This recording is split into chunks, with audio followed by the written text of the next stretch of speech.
Hello, this is Julian with Coffee Reviews, and today we'll be reviewing the Jesus Saavedra wash processed Colombia from Weekenders Coffee.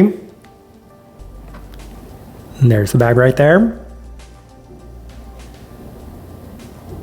And Weekenders, based out of Kyoto, Japan. And this is their third ever appearance on this channel, having recently reviewed the Regati AA, a wash processed Kenyan coffee. And this also makes back-to-back reviews of this Jesus Saavedra coffee, as yesterday we had reviewed it from Solcott. And I do believe that the original plan was to review the Astrid Medina from all three of these coffee roasters. However, I do believe that Weekenders was sold out of that coffee by the time we were able to make this purchase. So as a result, we decided to compare and contrast this coffee with the one that we had also picked up from Solcott. So it'll be interesting to see how both of those coffees compare, as this right here is day 55.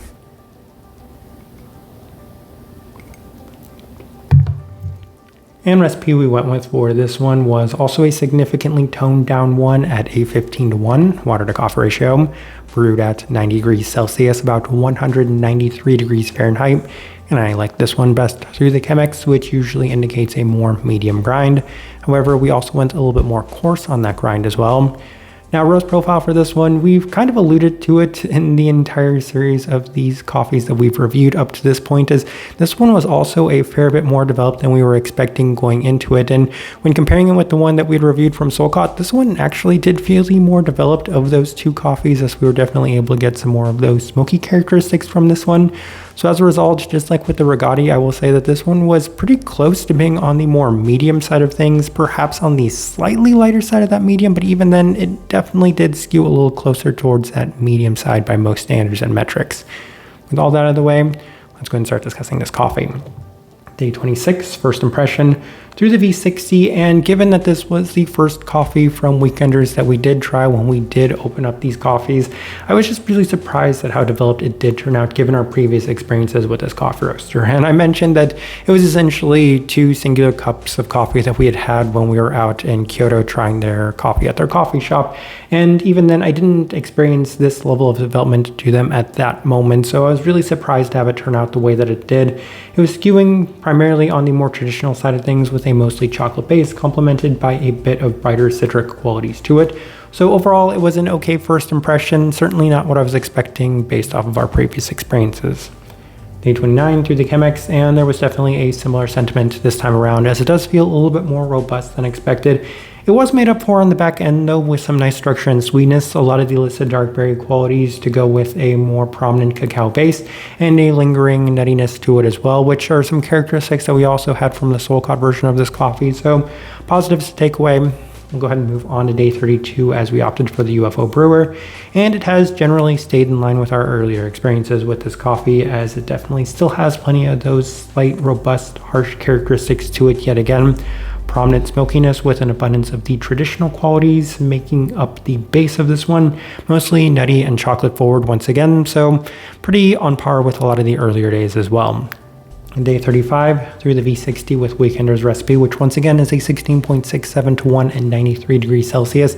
And the coffee continues to remain hindered by the overall smokiness of this one, as it does offer a very dark themed profile with a prominent molasses-like quality to it, and a darker cacao as well.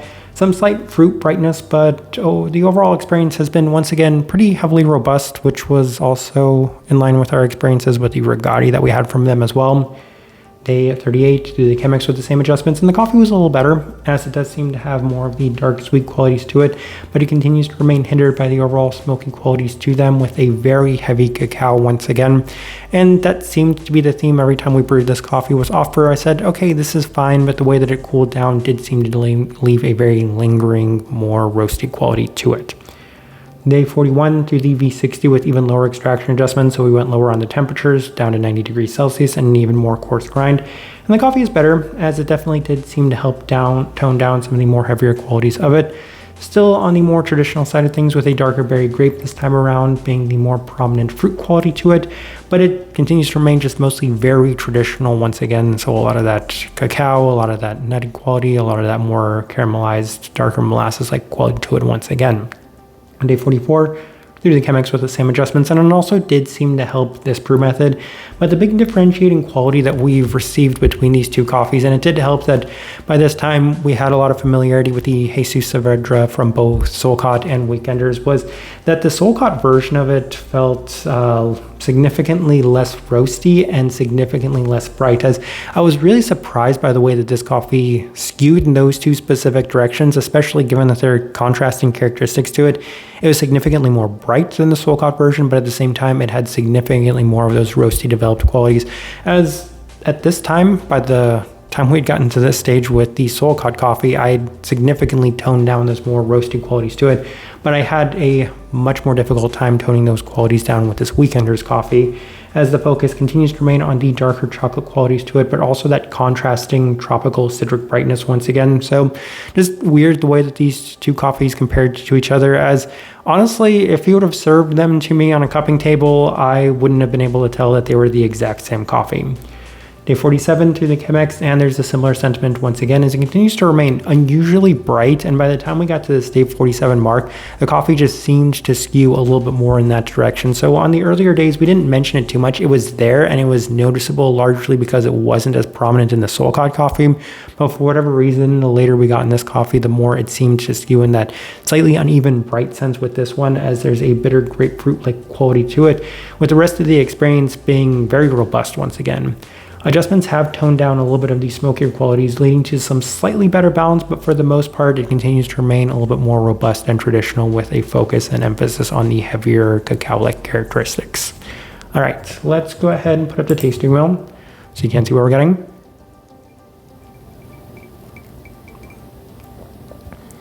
And we have quite a few level 4s. Let's go through them. And we will start with the cleanliness level 4. I'm not gonna lie, it's a little surprising to me that we scored it that high given the struggles that we did have. I do have to say that by the time we got to that day 47 mark, we were probably able to get those significantly toned down compared to some of the earlier days. If anything, it's gonna be on the lower side of the level 4. This one definitely was hindered by the more developed qualities, those more roasty qualities of this one, but they weren't as harsh as it was with the Rigatti, so level 4 is where we opted to put that. It's probably a little generous within this one, truth be told. Finish, level 4. Finish came in a number of ways, none of which I was the biggest fan of, so it did have a little bit of that lingering, long-lasting citric brightness to it. I mostly identified that with being in line with a bitter grapefruit characteristic to it, which is represented within the citric quality. We'll just kind of get that out of the way right now. That's what the citrus being at the level 4 is. And as a result, I didn't necessarily have the best experience with that, as I'm not the biggest fan of grapefruit to begin with, but outside of that, it did seem to have plenty of the more heavy dark chocolate characteristics to it, and I'm also not a big fan of that, nor the roasty or smoky qualities to a coffee. So finish, certainly not my favorite part of this coffee. It did seem to have a pretty extended finish to it nonetheless. Acidity level 4, I mentioned that, really surprised at how bright this coffee was, especially given that the Rigatti was not and that the Solcott version of this coffee was not. So I really don't know what to make of what happened with this coffee being as bright as it was, but level 4 is where we opted to put it. It definitely had a pretty notable citric brightness to it towards the end especially. A couple of level 3s, we will start with the sweetness level 3. Not the sweetest coffee, though I do have to say it was pretty close to the Solcott, if anything. Those were both pretty similar in terms of the overall sweetness to it. It did have plenty of those caturra-like characteristics to it. So while the chocolate was maybe a little bit more heavy in this one, the other qualities, that molasses-like sweetness, was equally as prominent, as well as the caramelized aspect to it within this one. So level 3, where we opted to put it, pretty similar with both of these coffees. And then we have the berry fruit level 3. I think that they have something like golden berry note listed on here, and I can see a berry quality to it because it did also have a little bit more of those darker berry aspects to it, which are pretty common with Colombian coffees in general. So level 3, where we opted to put that. Chocolate level 3 probably could have been a little higher, especially on the majority of the days that we were working with this coffee. Towards the end, when we got it toned down, which is kind of funny when I'm looking at this tasting wheel to say that this was a toned down version of this coffee, it wasn't maybe as heavy, and as a result, we could bump that all the way down there to the level 3 mark, because for the most part, I think that the really bitter, smoky chocolate of this one probably was scoring level 4 most of the days that we were working with this one. Bitterness level 3, I really did need to accentuate a lot of those bitter citric qualities to it, because I was kind of surprised at just how much that seemed to expand upon by the time we were able to get towards the end of this coffee. So level 3 is where we opted to put that. Really just started to skew in that direction. I really don't know what to make of that part of it. And then 2 things left worth discussing. We will start with the smokiness actually at the level 2. It didn't feel quite as intense as the Rigatti. The Rigatti, I just could not for the life of me get that one toned down whatsoever in terms of those smoky roasted qualities. This one on the other hand, I was able to make some progress, some leeway as we were able to get this one down to the level 2 mark. I think it's still probably on the higher side of the level 2. If anything, I probably just wanted to demonstrate that Rigatti was even more so smoky than this coffee was. And then the final thing worth discussing, body level 2. I do believe the Solcott version of this coffee scored a level 3, so that's kind of interesting. Probably has to do with the fact that we brewed it with the Chemex, so the differentiating factor towards the end is probably the brew method on this one. They're probably pretty similar outside of that. Come to think of it, I can't quite recall what Solcott roasts on. I do know that Weekender's roasts on a Loring, but that would be an interesting comparison to see how that might have played a role in that. But no, outside of that, as I'm looking at this tasting wheel, weirdly, I do think it is a pretty good representation of what I was getting from this coffee. All right, so my overall thoughts and impressions of this coffee, and this is obviously a great opportunity to compare and contrast this coffee with the one that we had from Solcott. So I definitely had a strong preference towards the Solcott version of this coffee, and it's largely because I was able to get that one to a point where I thought it had pretty nice balance. This coffee I really struggled with, and I really struggled with both of the Weekender's coffees that we did have, which again, going into it, they're the ones that I had the highest expectations for. They're the ones I'd had the most experience with. I mean, we had one full bag review of the Solcott coffee, and I had pretty mixed reviews of that one Solcott coffee that we did review, but the Weekender's coffees that we had in the past were extremely positive, and that's why it was really surprising to me that I enjoyed the Solcott one significantly more than I enjoyed this one. I really don't know what happened with this coffee in the same way that I really don't know what happened with the Rigatti coffee. Is this one didn't turn out like I expected whatsoever. It was definitely more roasty, which again, that was what happened with the Rigatti, but the brightness is what really seemed to be so weird about this coffee for me, as it just continued to skew in that direction the more we continued to work on this one. There were glimpses of it early on, but towards the end it just seemed to expand upon that. So don't know what happened with this coffee. Just like I did with the Rigatti, I'll put this one on myself and say I just could not figure this coffee out. It's just really surprising that I struggled as much as I did with both of the Weekender's coffees that we did have. The type of person I would suggest this coffee to, I will continue to highlight the more developed qualities of the experiences that we did have, because I can only go based off the experiences that I did have, and that's the first place that I do need to start. If you do like more bitter grapefruit characteristics to it, then this one also seems to offer that in abundance towards the end. With it, outside of that, it's offering plenty of traditional Colombian characteristics to it. So it had, we'll say, a little bit more body, even though it wasn't represented towards the end. Outside of that, though, pretty heavy on the chocolate, pretty heavy on the molasses-like qualities, so a little bit of those caturra-like characteristics, all while balancing it with at least a nice level of sweetness. So that's kind of the best direction I can point somebody towards on this one, and also the best way I can leave this review. If you by chance had an opportunity to try this coffee, I'd love to know your thoughts and impressions of it as well. If you're enjoying the content, give this video a like, subscribe if you're not already subscribed. This right here has been a review of the Jesus Saavedra wash processed Colombia from Weekender's Coffee. Thank you for watching.